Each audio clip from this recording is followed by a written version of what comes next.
الله الرحمن الرحيم. السلام عليكم ورحمة الله وبركاته، وأهلا بكم في قناة تيبل تنس مع الكابتن رضا ثابت. رقم واحد، الشفرة بتاعت الإرسال هو الريست والكوع، في إن هما يقدروا ياخدوا حركة طويلة في وقت وسرعة عالية علشان يديني قوة احتكاك جامدة بين الجلد أو الكورة علشان تديني دوران كويس. رقم اتنين، ان انا مهم جدا اعرف زاوية المضرب هتخش ازاي على الكورة، هلمس الكورة فين، احدفها باي قوة او بالسرعة اللي انا المفروض اضربها، احدف الكورة فين على الطاولة علشان تديني مكان ما انا عايز احدف الكورة على الترابيزة. طبعا الحاجات دي كلها مهمة جدا، ان انا بحاول اوفق بين ده كله علشان خاطر يديني ارسال قوي يبقى صعب على الخصم ان ما يصدوش بسهولة. يبقى انا عارف ان انا لازم اعمل عملية احتكاك صحيحة بين الجلدة والكرة، واحدف الكرة فين على الترابيزة وبأي قوة وأي سرعة علشان خاطر تديني الكرة المطلوبة.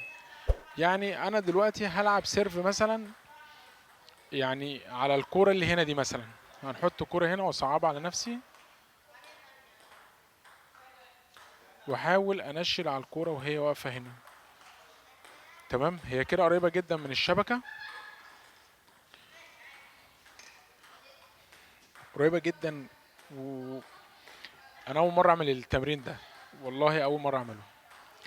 فمهم جدا ان انا ابقى فاهم ان انا رقم واحد، انا عايز الكرة تبقى قصيرة لان الكرة قريبة جدا من الشبكة. يبقى انا لازم احدف الكرة تكون قريبة من الشبكة وتكون فيها سنس عالي من الدوران، مش من قوة الدفع، لان قوة الدفع هتخلي الكرة تجري تبعد خالص بعيد. يبقى انا عايز حاجتين، رقم واحد ان الكرة تكون قريبة من الشبكة وانا بحدفها، وتكون اللمسة اعلى من الضربة اللي انا بضربها. خلاص كده. وبعد كده بحاول اشوف الكرة عشان توصل على الكرة دي، هل هحدفها هنا ولا هنا ولا هنا، هنشوف مع بعض. طيب رقم واحد اهو، انا بحاول ان انا اضرب الكرة جت مني في الشبكة، المفروض هبعدها شوية عن الشبكة، قربت منها قوي بس كانت عايزة تبقى ابطأ من كده شوية في الدفعة. طبعا انا بعمل السيرف اهو لحضراتكم اول مرة اعمله، ان انا انشل على كورة قريبة جدا كده من الشبكة علشان خاطر تبقى عارف ان اللي بيجيب الكوره اللي هي دي مش ما هياش من اول مره ولا هي بسهوله ولا اي حاجه، لا ده هي صعبه وفيها فنيات جامده. ان انا هلمس الكوره ازاي، هلمسها منين في الكوره، هحدفها فين على الطاوله، ارتفاعها، لان لو ارتفاعها عالي مش هتوصل للمكان ده، ممكن تطلع مني بره. لذلك اللعيبه المحترفه بيبقوا مهتمين جدا بالارسال وبيلعبوه بدل المرة ألف ومليون علشان خاطر يوصل للنتيجة اللي هو عايزها والأداء اللي هو عايزه، ويبقى واثق فيه ازاي يلعبه. بجانب ان لما يلعبوا يبقى هو قاصد يلعبه، مش من مجال الصدفة ان هو يجي، لا ده هو بيبقى قاصد يلعبه هنا. فعشان انا اوصل لدي لازم مرارا وتكرارا كده، واحاول المس، ومرة تيجي وعشرة ما تجيش لغاية لما اوصل للنتيجة اللي انا عايزها. فانا بحاول اهو معاكم، انا ماسك كورتين بس عشان اكسب وقت شوية معاكم. دي عايزة تروح هناك شوية، عايزة تبقى ابطأ شوية علشان توصل للكورة. لمستها اهي كده، معنى كده ان انا حطيت الكوره مطرح ما انا عايز. طب احاول اعملها تاني، هتلاقي كاني بعيد الموضوع تاني من الاول لاني لسه ما حسيتهاش قوي. ده قبليها كمان، ده معنى كده ان انا احساسي زاد شويه وعرفت الكوره بتتضرب فين. بس هل هتتكرر كتير؟ اهي غلطت برضو فيها، يعني معنى كده ان انا محتاج ان انا اعمل كور كتير. السيرف كده عالي ممكن اللي قدامي يضربه، لازم السيرف يكون قريب من الشبكه علشان خاطر ان الخصم اللي قدامي ما يضربهاش. كده احنا جبناها مرة، فعايزين نجيبها تاني وتالت ورابع. محتاجة هتروح هناك شوية، عملتها اكتر هنا فراحت طلعت بره. يعني معنى كده ان السيرف مش سهل، يعني عشان خاطر لما حد يقولك ده سيرفه صعب يبقى كده هو اتمرن وعمله كتير جدا علشان خاطر يوصل للنتيجة اللي هي مصعبة الكرة على الخصم. انا بحاول اهو معاكم، احنا جبناها مرة واحدة، هي قريبة منها بس احنا عايزين عليها بالظبط برضه. محتاج احذفها كده شويه. دي كانت ممكن بس عايز اكون اعلى سنه. ما جاتش برضو. ها، نحاول واحنا بنحاول مع بعض اهو. بعيده خالص. ها، دي كانت قريبه شويه. لفيت الكرة اكتر برضو ما جاتش.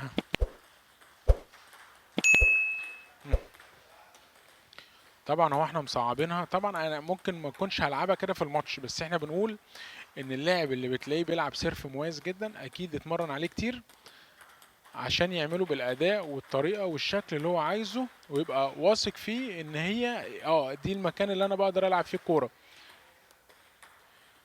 دي حلوه بس محتاجه ان هي تكون يعني اهدى شويه. دي يعني ممكن دي عايزه تطلع هناك شويه. ياه، انا قلت دي هتيجي.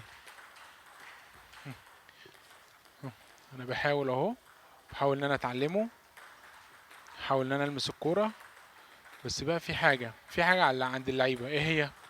الزهق. ممكن يزهق، ما عندوش الصبر ان هو يعمل الموضوع ده كتير جدا. لذلك اللاعب اللي هتلاقيه مميز في السيرف رقم واحد ممكن تلاقيه هو موهوب اساسا في لمسته وسيرف.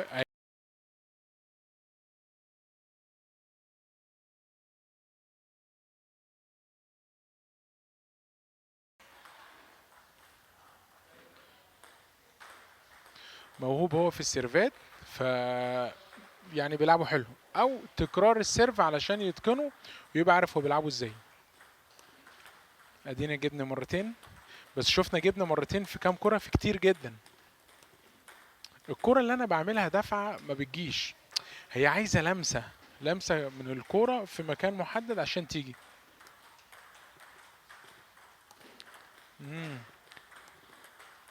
ها كده لغاية دلوقتي مرتين. هل هتيجي التالتة؟ لو جبت التالتة هنقفل الفيديو، بس ان شاء الله هجيبها بسرعة بإذن الله. ياه، هو انا ابتديت احسها، يعني انا كده كده حاسسها، لكن ان انا اتقنها في المكان اللي هو الضيق ده بتبقى صعب شوية. محتاجة ان انا بصوا عليت مني وطيت مني شبكة. دي يا كانت هتيجي دي. انا ابتديت احس بالارتفاع اللي مطلوب، لكن المكان المفروض احدف فيه الكورة عشان تاخد الكيرف اللي هيودي الكورة على الكورة دي او يطلع من المكان ده، هي دي المشكلة. اوقات بلعبها هنا او هنا او هنا او هنا مع اختلاف الارتفاع فمش بتيجي مظبوطة. بس انا هحاول. يس، كده انا عرفت الكرة بتتحدف فين. خلاص. بس هي المشكلة كلها ان انا عشان اوصل لنتيجة كويسة ان انا اقدر احط الكرة كل مرة مطرح ما انا عايز، دي اللي بتفرق مع تكرارك كتير جدا من الايه، من حرف السيرفات، وان انت تعمله كتير جدا علشان خاطر توصل للنتيجة اللي انت عايزها. طبعا زي ما احنا قلنا، بص ريست ايدي، كوعي، الارتفاع، الزاوية، لمسة الكورة فين علشان خاطر تروح مطرح ما انت عايز. الحاجات دي كلها مهمة جدا جدا جدا. تحاول يعني تستكشفها كده مع نفسك وتحاول توصل لها. تبقى معاك مثلا 50 كورة 100 كورة تفضل تلعبها كتير لغاية لما توصل للنتيجة اللي انت عايزها. طبعا اللي انا بعمله ده صعب عليا رغم ان انا فاهم الكورة بتلف ازاي والكلام ده كله، لكن التركيز على مكان معين دي بتبقى صعب عليا.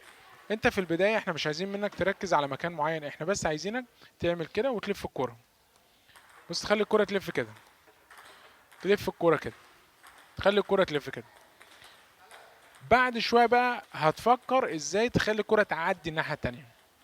بعد شويه ازاي تعملها سريعه، ازاي تعملها بطيئه، ازاي تحطها مطرح ما انا بحاول اتمرن عليها هنا، ازاي تخليها في اخر الباك هاند مثلا، في النص على الفور هاند تكون قصيره. الكلام ده كله تفضل بقى تكرر كتير جدا علشان خاطر توصل لنتيجة كويسة ويكون سيرفك صعب. مش لازم تكسب طبعا من السيرف، لكن المهم ان انت تلعب كويس بعد السيرف. اشوفكم على خير واتمنى اكون بفيدكم، والسلام عليكم ورحمة الله وبركاته.